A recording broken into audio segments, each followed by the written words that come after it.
So, explain ko na.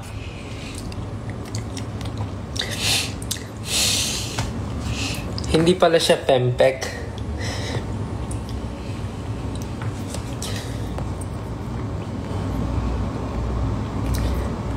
Hindi pala sinasabi yung K. Parang silent K siya. So, it's pempek. Nabasa ko lang kasi siya sa X. So, akala ko ganun talaga siya sinasabi. It's pempek. Pempek. Not pempek. It's a local food here in Indonesia. Kayo kung ano yung iniisip nyo, it's a local food here in Indonesia na dapat matry namin bago kami umuwi.